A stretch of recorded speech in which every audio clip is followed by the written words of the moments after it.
C'est bon. Alors Rabotai, B'ezrat Hashem, Vayu Chaye Sarah.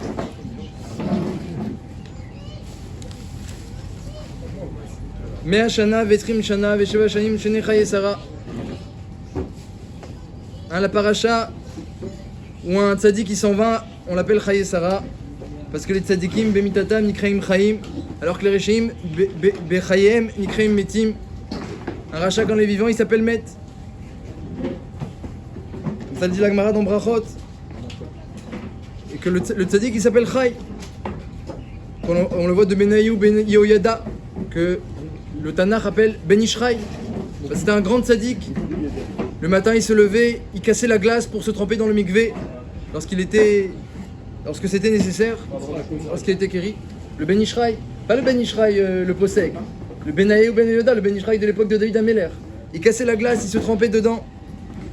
Et il se trempait dans le mikvé glacé. Ensuite, il étudiait la Torah toute la journée. En une journée, il étudiait tout le Sifri, ou tout le Torah de Kohanim, le Sefer le plus chamour, dit la Gemara. Et donc, quelqu'un qui est tzaddik comme ça, on l'appelle Chay. Sarah, on imagine aussi qu'elle était une grande tzaddikette, le Netiv. Il dit que, même le mec d'Avar, il dit que Sarah était encore plus, c'est marqué Med Rashi le rapporte, était encore plus Baalat Nevoa que Avram Avinu. Elle avait encore plus de Kirva, Ruchnit que Avram Avinu. Avram Avinu était à Souk Bachesed, donc toute la journée il s'occupait des autres. Mais Sarah aimait nous, toute la journée elle était Dvouka Bachem. Comme ça il dit le mec chez là.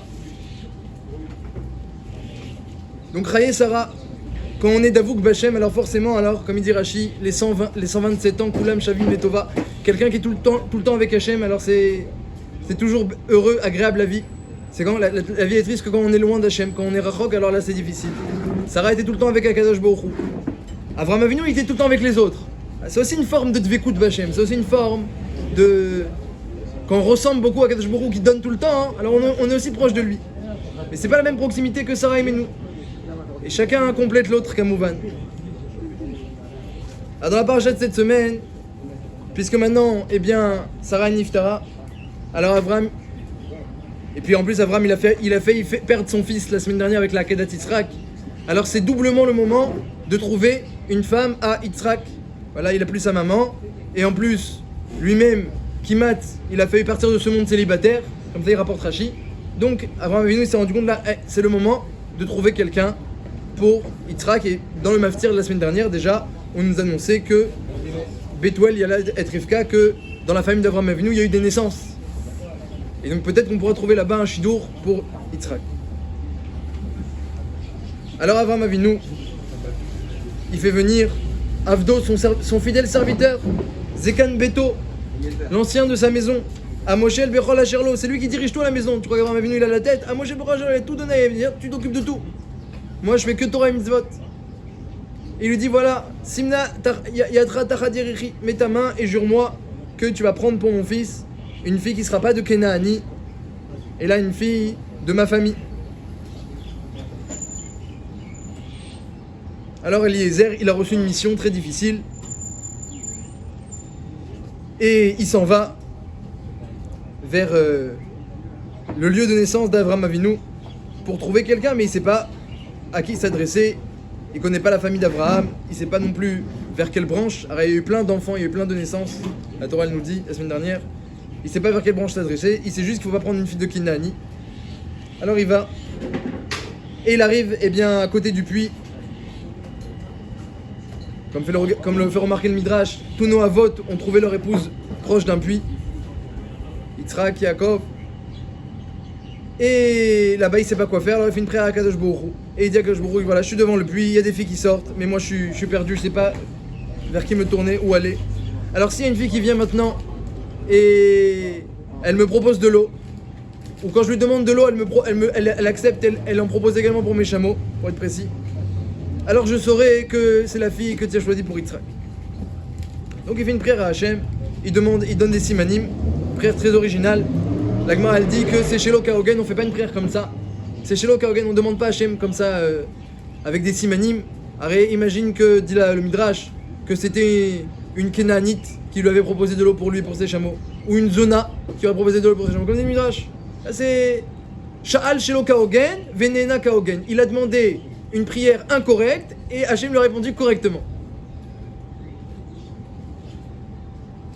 Et Béhémet, la Gemara, elle dit qu'il a été ouvert sur l'Otenachashu. Évidemment, il n'y avait pas encore la Torah en tant qu'obligation et injonction. Ils n'avaient pas Dina Sevenishma à l'époque de Avraham, Yitzhak et Yaakov. Mais, eh bien, ils essayaient, lorsque cela était possible, eh bien, de respecter toute la Torah Kula. On le sait là, ils faisaient afilou les mitzvot des Rabbanan comme Eruv Tavshilin, Eruv Ratzerot.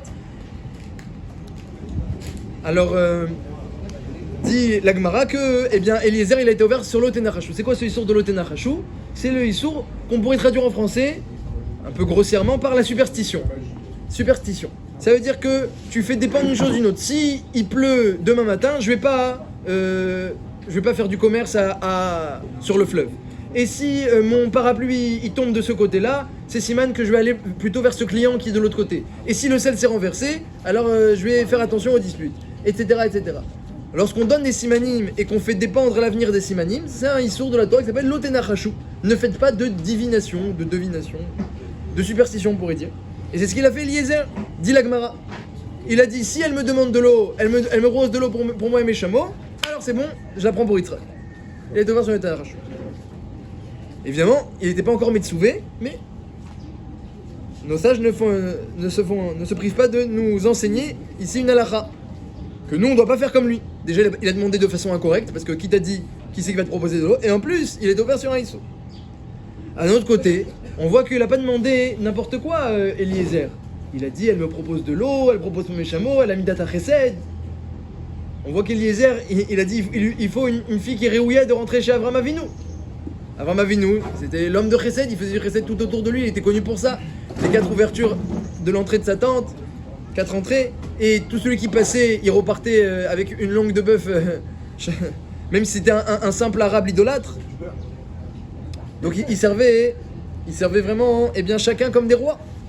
Donc il était connu pour son chesed d'Avraham Avinu et son amour du prochain. Et il donnait au niveau spirituel comme au niveau matériel.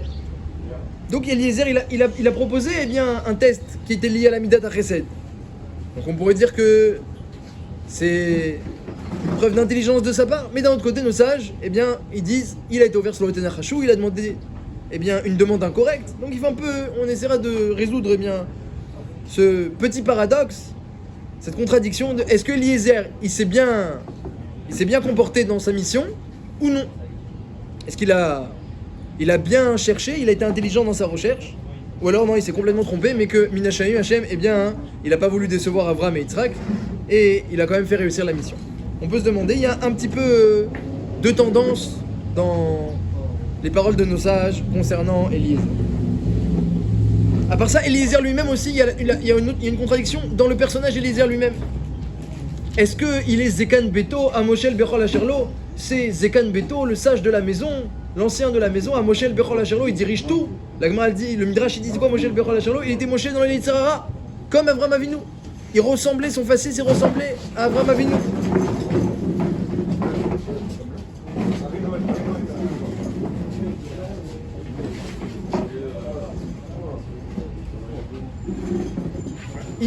Il ressemblait à Avraham Avinu.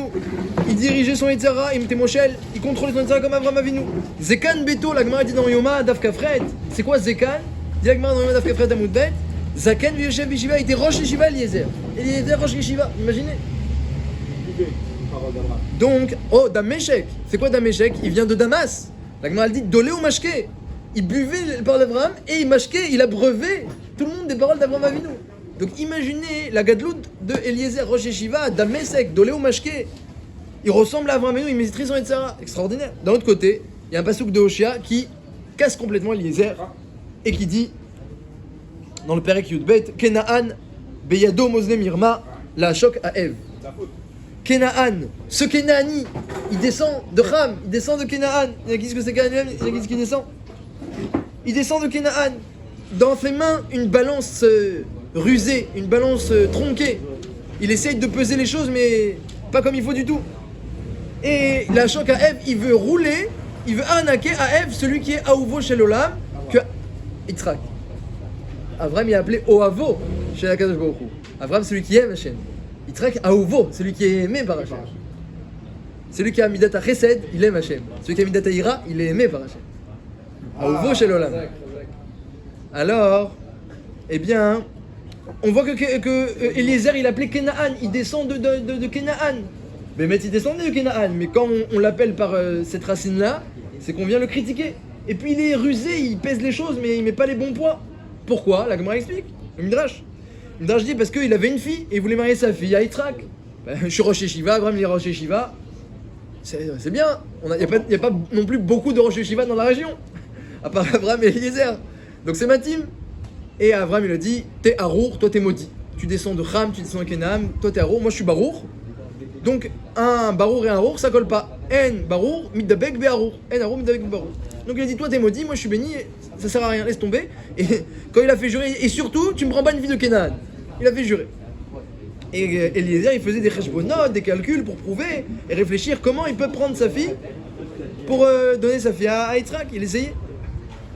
Hein, Rachid dit, lorsque Eliezer raconte le sipour à Bethuel, quand il rencontre Bethuel, les parents de Rivka, il dit, je me suis dit, Oulaï, peut-être elle voudra pas venir votre fille, Oulaï, sans le vav, Elaï.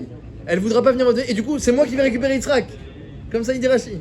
Oulaï ne dit pas Oulaï, mais Elaï, parce qu'il n'y a pas de vav, c'est écrit Rasser là-bas. Donc, il pensait qu'à ça, Eliezer. Donc, on voit que, eh bien, nos sages le critiquent, Eliezer. D'un autre côté, eh bien, on fait ses louanges. Rosh Yeshiva, de l'Omashkem et Torah Trabo. Et tu vois qu'Avraham, il a pris pour envoyer, pour sa mission. Donc, c'est quand même une preuve de confiance. Il va choisir le Shidour. Donc, on comprend un petit peu, eh bien. Aussi, encore une fois, le paradoxe dans Eliezer. Il y a un paradoxe dans cette fille-là, dans sa manière d'agir. Il y a aussi un paradoxe dans le personnage lui-même. Une contradiction. Sadique ou pas du tout. Béni ou maudit. Talim Tracham ou Kenaani.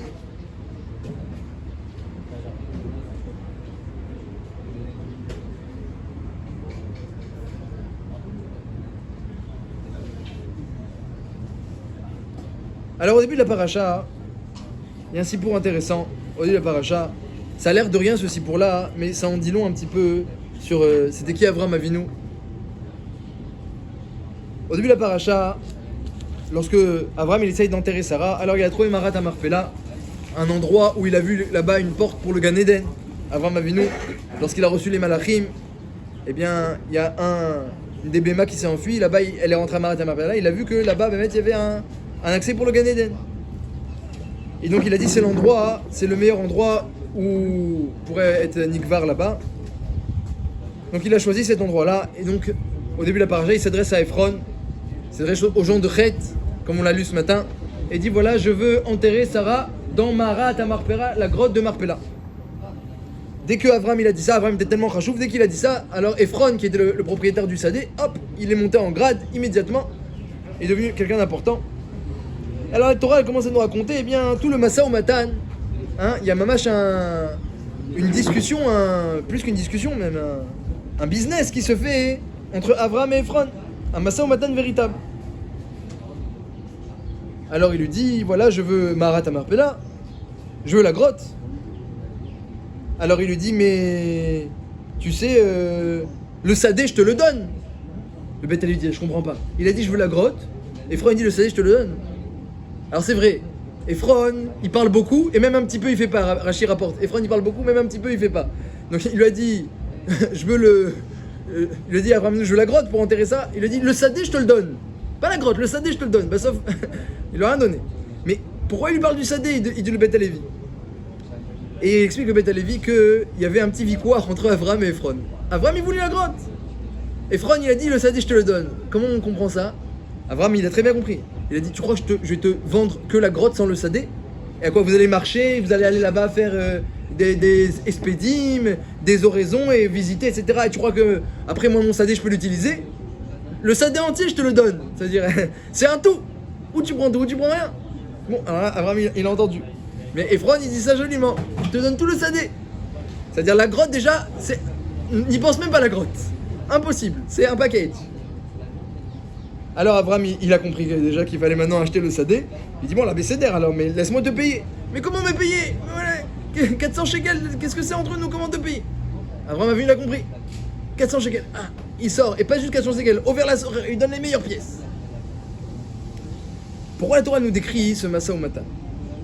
Alors, eh bien, c'est pas du tout. C'est très mashmaouti. C'est tout à fait révélateur ce Massa au matin, et en particulier avec Avraham Avinu, dit Rav Dessler. Il faut savoir, nous souvent on pense aux mitzvot, on pense à la Torah, et on oublie un peu eh bien, les répercussions dans la vie de tous les jours de cette Torah et de ces mitzvot. C'est vrai qu'il y a une mitzvah de faire du chesed, c'est vrai qu'il y a une mitzvah de tzedaka. Mais si après, lorsque j'arrive dans le commerce, dans le business, je suis un lion, je cherche que les revachim, je cherche que les gains, je veux écraser l'autre pour moi tout prendre, pourquoi je vais travailler? Pour l'argent. Alors je vais faire un maximum d'argent dans un minimum de temps. Et peu importe celui qui est sur mon chemin, le pauvre. Quelqu'un qui, de l'autre, quand il sort du Beth Midrash, il se comporte comme ça, c'est une complète contradiction. C'est une complète contradiction. Le Chafetz Chaim, par exemple, lorsqu'il était épicier, eh bien, il cherchait de donner un maximum de produits à ses clients pour recevoir un minimum d'argent. Il prenait que le gain qui était nécessaire, combien il a besoin pour lui, et un maximum, il donnait aux autres. À tel égard que les autres épiciers, alors ils vendaient plus, parce que tout le monde attendait d'acheter tout le monde voulait acheter chez le Chafetz Chaim. Le Chafetz Chaim, il a dit je vais ouvrir que 1 heure ou 2 par jour. Et tout le monde attendait l'ouverture du Chafetz Chaim pour aller acheter que chez lui. Il voulait donner un maximum. Dit Rav Dessler, Akadosh Baruch Hu, il a créé 2 kochot dans l'homme. C'est le premier contraste de Rav Dessler dans le Chelak Aleph, il est très connu, contraste à Chesed. Et bien dit Rav Dessler là-bas qu'il y a 2 kochot, il y a 2 grands koach dans l'homme. Et ça résume tout l'homme, ce koach-là. Ça résume tout l'homme. Est-ce que le koach à Netina et le koach à Netila? Netina, c'est le fait de donner. Et Netila, l'Ekira, c'est le fait de prendre. Est-ce que tu veux donner ou est-ce que tu veux prendre? Eh bien, ce koach de donner, il nous vient d'Hachem, qui est un donateur par excellence. C'est le donateur, il a créé le monde pour donner à Akadosh Baruch Hu. Le koach de prendre, il nous vient du gouffre, la matière. La matière, eh bien, elle ne peut que prendre, elle peut que recevoir. Elle n'a rien à donner, elle est vide, elle est limitée. Quand quelqu'un il veut prendre, donc il est un gouffre, il est attaché à son corps et c'est tout. Quand quelqu'un il veut donner, il utilise cette mida elokit, c'est une mida divine qu'il a de vouloir donner. Dit Rav Dessler, ça se sent bien hein, au travers de toutes les mitzvot de la Torah. Mais il faut que ça se sente en dehors de la Torah des mitzvot. Lorsque tu arrives dans un Massa ou Matan, si tu dis alors comment je vais faire pour gagner des profits, pour gagner, pour prendre, pour tirer un maximum, pour donner le moins possible, et même ce que je vais donner, ce sera un échantillon test pour que le client il veuille me donner encore plus d'argent. Donc même quand tu donnes, c'est pour mieux prendre. Quelqu'un qui fait comme ça, alors évidemment il va peut-être gagner plein d'argent comme Ephron. Mais il y a un passouk extraordinaire sur Ephron.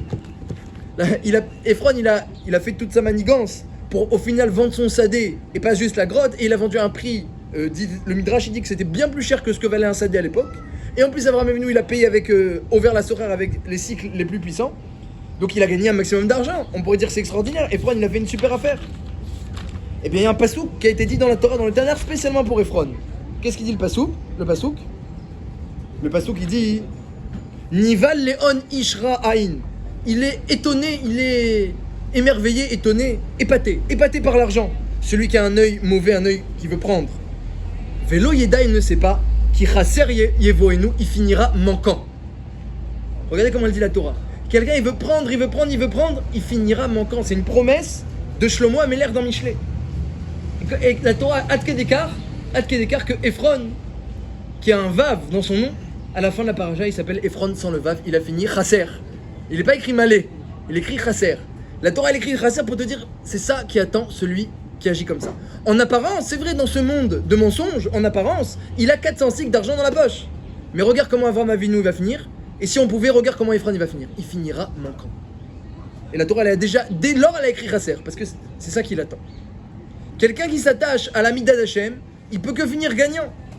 Quelqu'un qui s'attache au gouffre, qui est limité, qui finit sous la terre, qui veut que prendre, il peut que finir manquant. Ephron Chasser, sans le vav, ça se lit Afar. C'est de la poussière, qu'est-ce que ça vaut? C'est de la poussière, il a rien, il n'y a que de la poussière.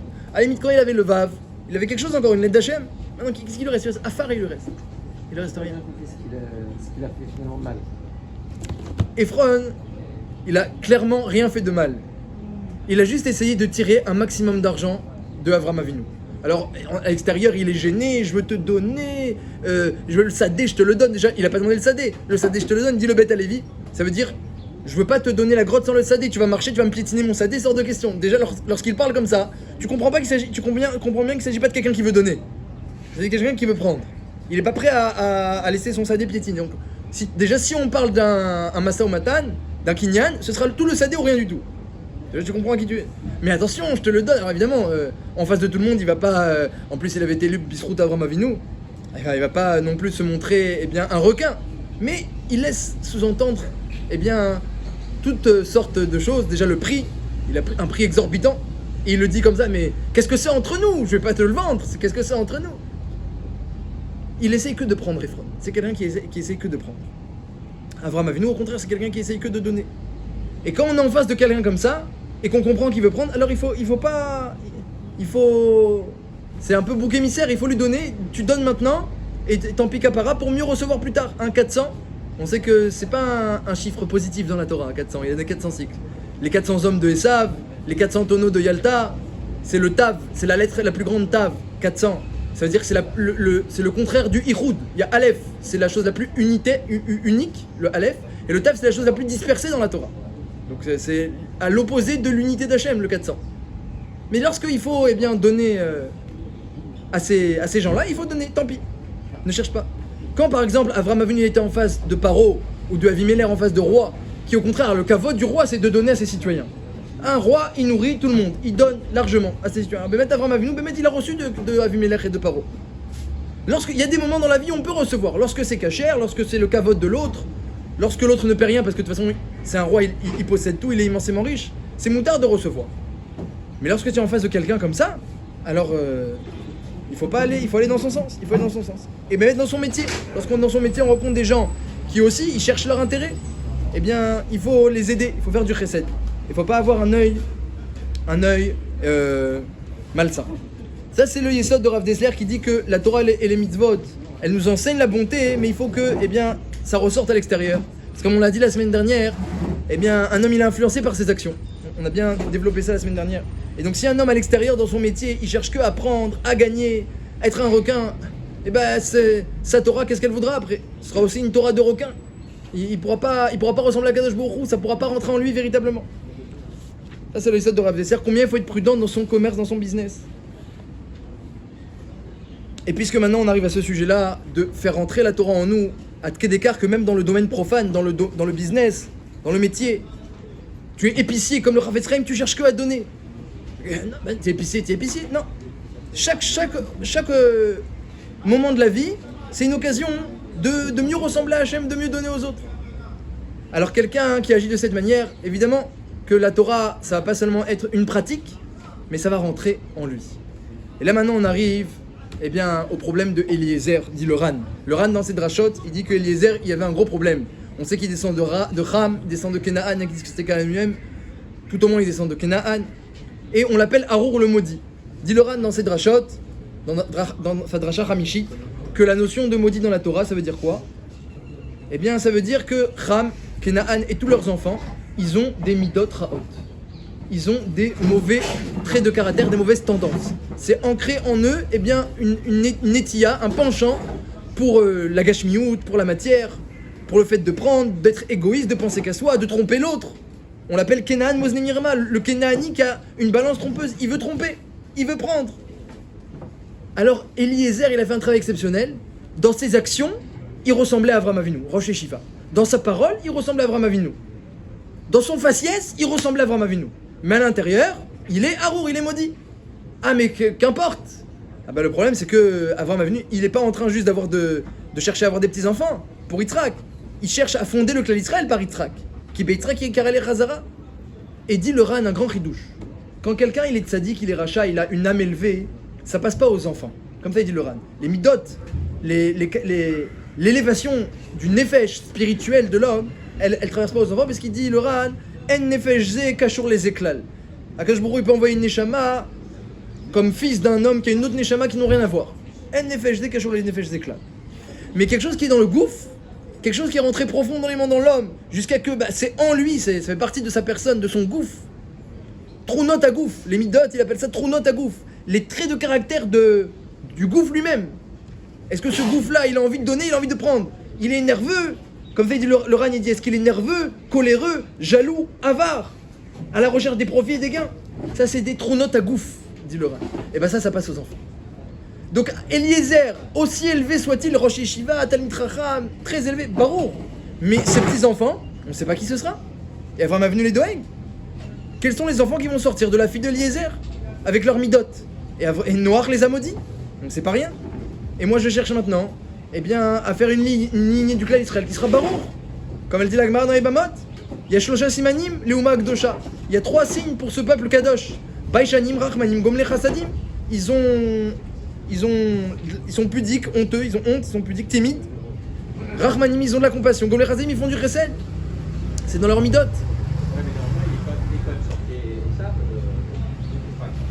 Oh, alors ça, c'est midot là, c'est comme j'ai dit pour les béné Israël, les enfants de Jacob Israël.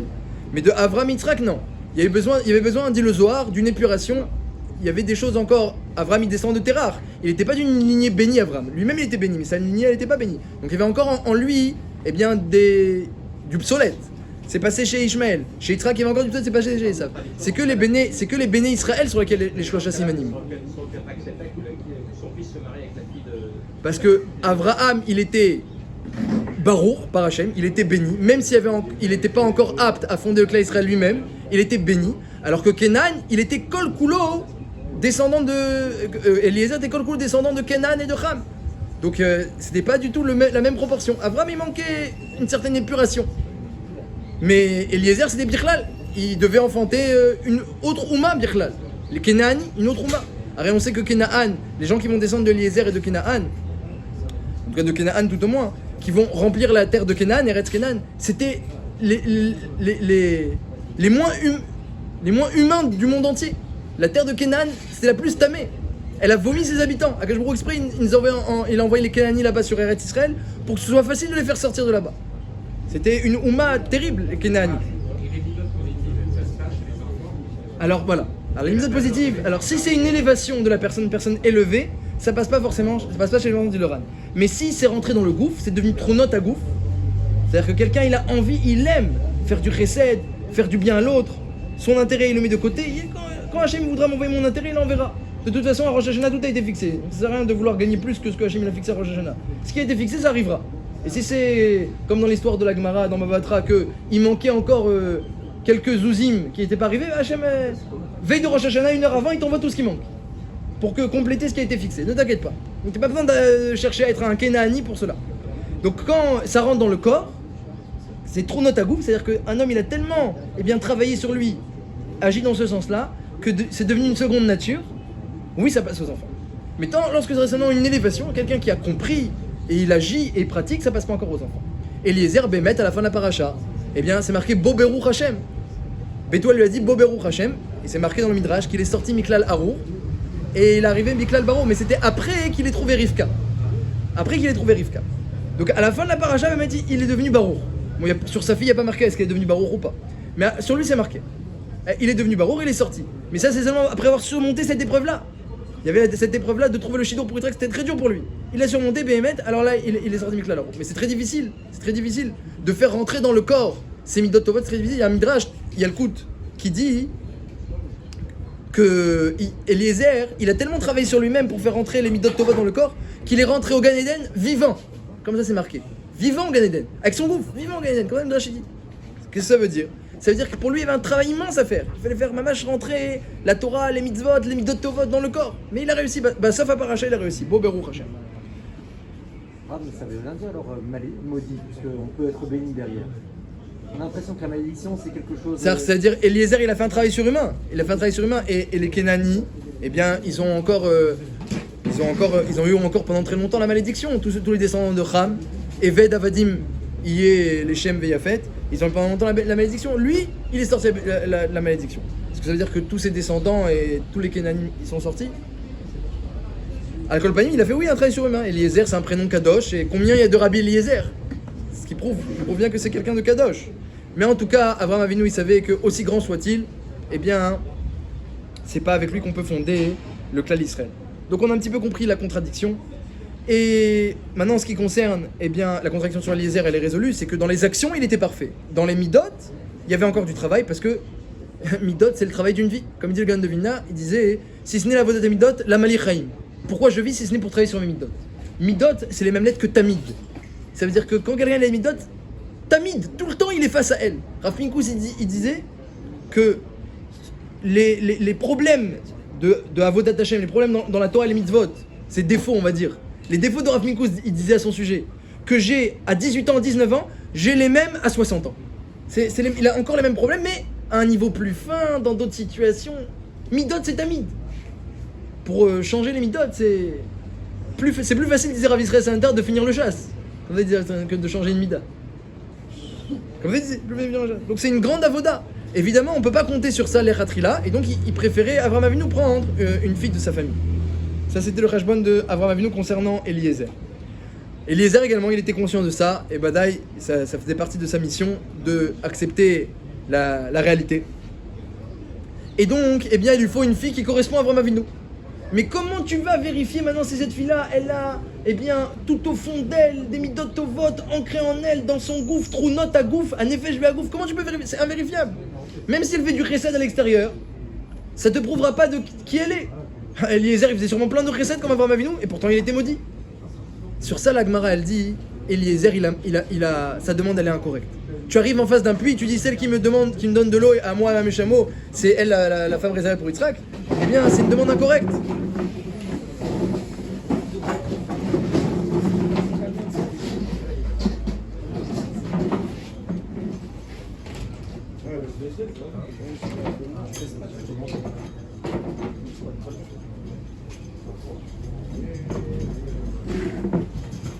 C'est une demande incorrecte et la Gemara elle appelle ça un nirouche. C'est de la superstition ce qu'il a fait de dire si elle fait ça alors ce sera elle.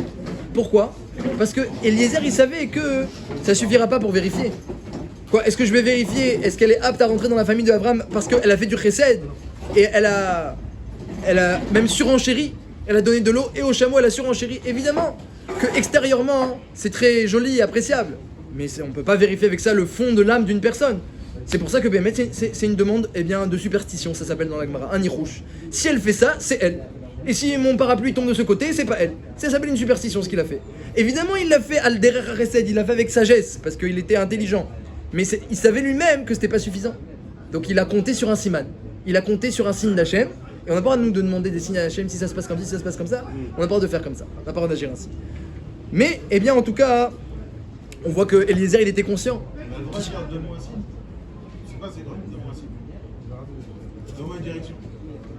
On a le droit de demander à Hachem qui nous guide. Vetakenenu Betsatova, mais les Fenra qui nous guide, qui nous aide.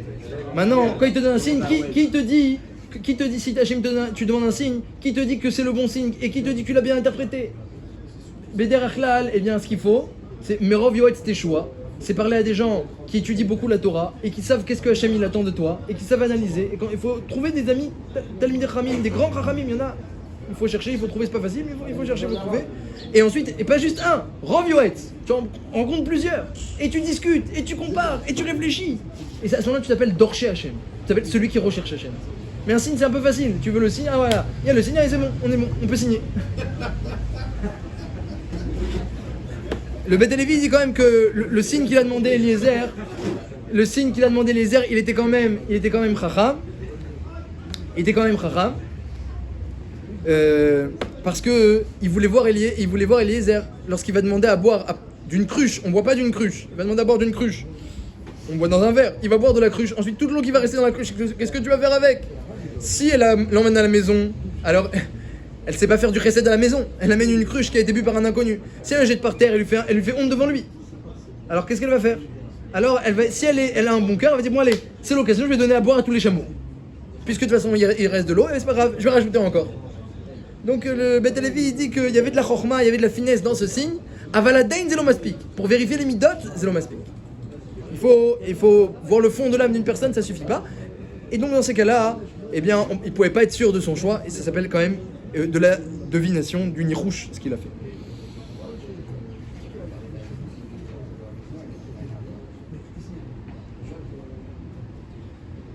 Le Nefesh HaChaim, il développe que, eh bien, un homme, il a été créé pour étudier la Torah. Comme ça, il dit dans le Char Dalet, Évidemment, c'est une Mishnah dans Pirkei Avot. Tachazik tova latzmecha kilekar notzarta. Si tu as étudié beaucoup de Torah, ne t'en félicite pas, c'est pour ça que tu as été créé, kilekar notzarta. Mais Nefesh HaChaim, il développe ça sur tout son shahar, sur toute une partie, un quart de son livre, en ramenant tous les midrashim et les zoharim qui parlent de ça, comme Akadosh Baruch Hu Bereshit. Il a créé le monde avec la Torah qui s'appelle Réchit, et le monde il se maintient par cette étude. Plus il y a de l'étude, plus il y a de la bracha dans le monde, moins il y a d'étude, moins il y a de la bracha.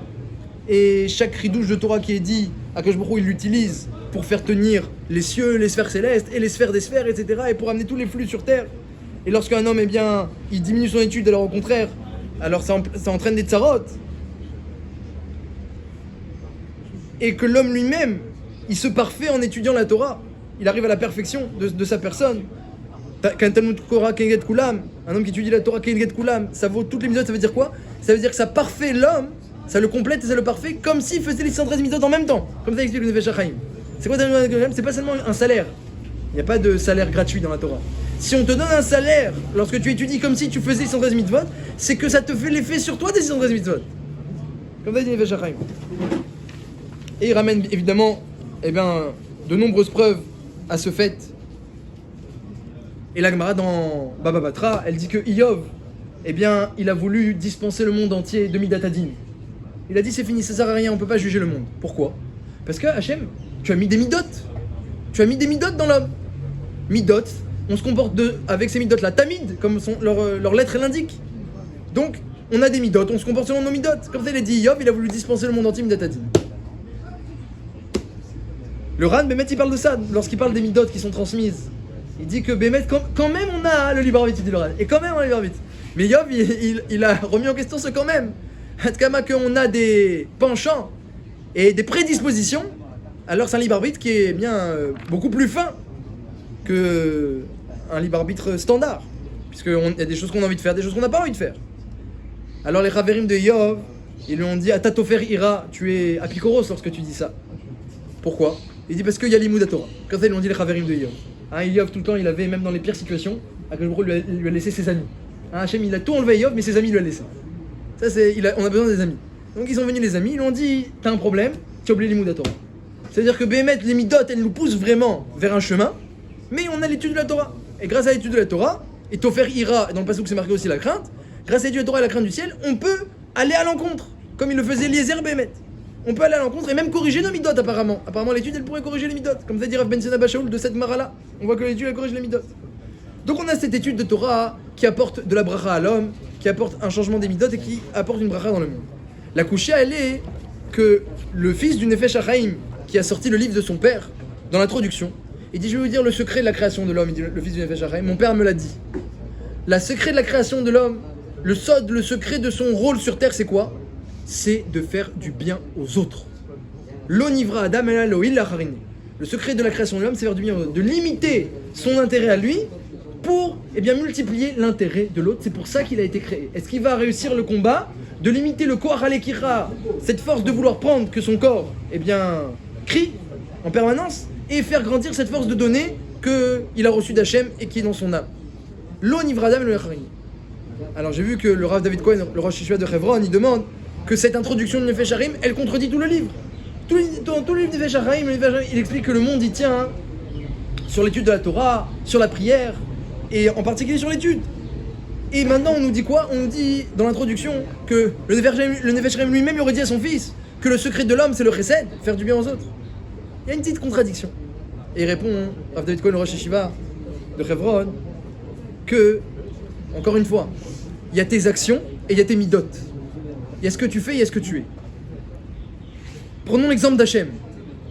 Pourquoi il a créé le monde? Avec quel midah il a créé le monde? Dis-le à Harry, dans l'introduction de Otrot Traim, de ses Sfarim, il a créé le monde avec midat HaChesed. Il a dit, je veux créer le monde pour donner. C'est ça la kavana de Hachem. Il a créé le monde pour donner. Il est Hanoun Verachum, pour reprendre les mots du Hari. Mais avec quoi il a créé le monde en pratique? Comment il a créé? Bereshit, avec ce qu'on appelle Réchit, c'est l'étude de la Torah. Donc il a utilisé la Torah en pratique, c'est elle qui a créé le monde. Comme c'est marqué dans le pasuk, j'ai été un cli, j'ai été un outil de création, dit la Torah, entre les mains d'Hachem. Donc, en pratique, il a créé avec la Torah. Auto davar, pour le tafkid de l'homme. En pratique, ce qu'on te demande, c'est Ve'agitabo yomam valayla. Il y a une mitzvah d'étudier le jour et la nuit. Ça veut dire quoi, étudier le jour et la nuit? Ça veut dire que, chaque instant de la journée, chaque instant de la nuit, on a une mitzvah d'étudier, une obligation. Et si on peut pas parce qu'on a des obligations, eh bien tout au moins un moment le jour, un moment la nuit. On doit étudier le jour et la nuit. Chacun selon sa manière d'étudier le jour et la nuit, mais on doit étudier le jour et la nuit. Et ça c'est en pratique. Mais ça nous dit pas qu'est-ce qu'il doit avoir dans le cœur cette personne-là. Et quelles sont ses midotes. Dans le cœur, le but c'est de faire du bien, de amener de l'intérêt au monde. Et même si t'es pas conscient, mais lorsque tu étudies cette Torah qui a créé le monde, tu amènes un grand intérêt au monde. Tu amènes du chesed sur le monde entier. Que tu en sois conscient ou non, c'est ça que tu es en train de faire. Et il faut que tu en sois conscient, il faut que tu aies ça dans le cœur. Il faut que tu aies dans le cœur cette midda-là. Parce que tu dois ressembler à Hachem, qui a créé avec un cœur plein de chesed, mais en utilisant la Torah, en pratique. Donc nous aussi, en pratique, on étudie la Torah, mais avec un cœur rempli de chesed à l'image d'Hachem. Et à quel écart, j'ai vu qu'il ramène une Raya Nifla'a, Rav David Cohen, que la Gemara elle dit dans Sanhedrin, que la Gemara elle dit c'est quoi un apikoros? C'est quoi un hérétique? Il y a écrit que les hérétiques, même s'ils ont dans leurs mains Torah Massim Tovim, ils n'ont pas Chelek L'Olam Haba, ils n'ont pas de place au monde futur. La Gemara demande c'est quoi un hérétique? Alors elle dit plusieurs définitions. Celui qui a d'Ashkafot hérétique, qui remet en question la Torah, même un Kalvachomer, même une hotte, même un tag, il remet en question la Torah. Et une des définitions là-bas de l'apikoros, sur lequel c'est marqué Et Briti Efar Karet Ikaret. Alors une des définitions c'est quoi? C'est celui qui dit Ma'oilu Rabbanan. À quoi ils servent les érudits? À quoi ils servent les Talmidei Chachamim? À quoi ils servent? Et qu'est-ce qu'il dit là-bas? Écoutez bien qu'est-ce qu'il dit cet apikoros là. C'est pour eux qu'ils étudient. C'est pour eux qu'ils apprennent. Donc de quoi on parle? On parle de quelqu'un qui a compris que la Torah, elle apporte tout à l'homme. On parle de quelqu'un de très intelligent. Il a compris combien un homme il est rempli, il est heureux, il est riche de sa Torah. Mais qu'est-ce qu'il dit cet homme-là? Il dit mais moi qui n'étudie pas, mais je suis pauvre moi. Qu'est-ce qu'il m'apporte lui? Il étudie, tant mieux pour lui, et moi alors? La Gemara elle dit lui c'est un apikoros. Il n'a pas compris que, eh bien, la Torah c'est en pratique, mais le but, eh bien, c'est de dispenser le chesed. Et cette Torah-là qu'il va étudier, c'est le meilleur moyen de dispenser le chesed. D'une part parce que c'est elle qui fait tenir le monde, qui amène la bracha dans le monde entier. Comme il disait le Chavetz Chaim il recevait souvent des grands donateurs. Et lorsqu'il y avait des barourim, des jeunes hommes, des jeunes adolescents qui venaient, il se levait, il les recevait, il leur faisait encore plus qu'avant que les donateurs. Les donateurs ils se vexaient. C'est comment un petit jeune, tu fais comme ça, moi j'ai offert 10 lits d'hôpital pour l'hôpital que tu es en train de monter le Chavetz Chaim, et tu me fais pas le kavod que tu avais pour ce barou? Et le Chavetz Chaim il répondait lui, il offre 50 lits d'hôpital par son étude. C'est-à-dire il évite 50 malades. Toi tu offres 10 lits pour des gens qui sont déjà malades. Lui il évite 50. Tu vois pas comment ça marche l'étude? Tu vois pas? Et donc, eh bien, c'est ce que dit la Gemara. La Gemara, elle dit que quelqu'un qui n'a pas compris que c'est indivisible, l'étude et le chesed, eh bien, quelque part, il a apikoros. Les deux, ça va ensemble. En pratique, on étudie, et dans le cœur, on est rempli de chesed, et après, ça va déborder. Ça va déborder spirituellement, ça va déborder matériellement, et puis ton étude elle-même, elle est vecteur de bracha. Ça, c'est ce qu'on apprend de la paracha, que, eh bien, ça suffit pas les actions. Eliezer, il était parfait dans ses actions. Mais ça suffit pas. S'il n'y a pas les midotes qui vont avec, on peut pas construire, on peut pas fonder. Alors il y a besoin de travailler encore pour que au final, eh bien, les actions elles vont influer et que ça va rentrer dans les midotes. Mais c'est pas facile de passer de Trunat à Nefesh à Trunat à Gouf, des midotes de l'âme pour qu'elles deviennent des midotes du corps. Il y a beaucoup de travail. Et sur ça, eh bien, dit Rav Dessler, il y a besoin, eh bien, d'être quelqu'un de équilibré, de posé et de bon dans son commerce, dans son business, dans toutes ses actions profanes. Je peux pas, lorsque je sors de mon étude et de mes mitzvot, eh bien, me comporter comme un Kenani Mosne Mirma, comme un descendant de Kenaan qui est complètement rusé et qui cherche le profit et l'intérêt. Je peux pas. Si j'agis comme ça, eh bien, c'est sûr que ça pourra pas rentrer. Eliezer Bémet, il a réussi. Il s'est comporté comme il fallait. Il a pas pris Rivka il a pas pris Yitzhak pour sa fille. Il l'a laissé pour Rivka. Il a réussi sa mission, même s'il a pas demandé correctement, mais il a réussi sa mission. Et il a compris que, eh bien, il y avait besoin que la Torah elle rentre en profondeur et que lui, pour l'instant, c'était encore à l'extérieur. Et ça, c'est Bémet, eh bien, un avantage du clan d'Israël. On devrait le réaliser quand on dit Eloké Avraham, Eloké Yitzhak, Eloké Yaakov. Eh bien, de qui on descend? On descend de gens très grands, des gens qui ont fait rentrer la Torah dans leur corps. Et du coup, ça peut, dit Loran, ça peut ensuite, eh bien, être hérité par les enfants. Hérité par les enfants. Et à Tkedekar, on voit d'Avraham Avinu que lorsqu'il arrive dans une acquisition profane, la Torah elle va s'allonger pour nous parler de comment il a acquis Marat Amarpela, pour nous montrer avec quelle grandeur d'âme, avec quelle nédivout, avec quelle générosité. Il va pas à l'encontre de Ephron, il comprend les kpédotes de Ephron. Ah, il m'appuie sur ça. il est pointilleux sur ci, il est pointilleux sur ça, il veut gagner beaucoup d'argent, c'est son intérêt, etc. Bah, Ephron, il finira manquant. Mais moi, je ne vais pas le compte de son intérêt. Parce que si je me compte de son intérêt, je suis un voleur. Parce que qu'est-ce que c'est un voleur? Qu'est-ce que c'est un voleur? C'est quelqu'un qui prend lorsque l'autre il veut pas. Et lorsque l'autre il veut, c'est pas un voleur. Un voleur, c'est quoi un voleur? Un voleur, c'est quelqu'un qui a pris et qui a rien donné. Qui a pris rien donné. Alors c'est vrai, pour faire un vol de Horaïta, un vrai vol qui est interdit, il faut le manque de da'at. Il faut que l'autre n'accepte pas le fait que je prends et je lui donne rien. Mais même lorsque l'autre accepte, finalement, par exemple un cadeau, l'autre accepte de te donner. Il veut bien te donner. Donc t'as pris, t'as rien donné. Ah, il a accepté. Mais ça ressemble beaucoup à un vol. T'as pris et t'as rien donné. C'est ce que dit Rachid dans Michelet. Pourquoi sonner matanot et rier? Pourquoi celui qui n'a pas les cadeaux, il vivra? Pourquoi?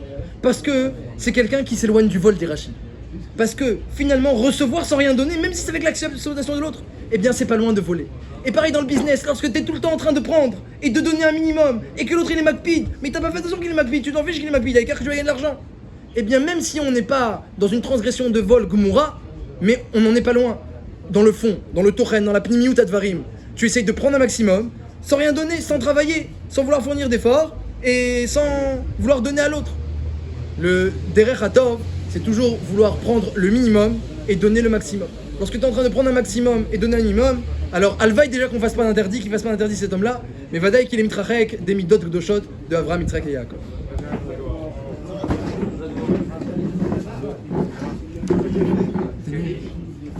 Rabbi Hanina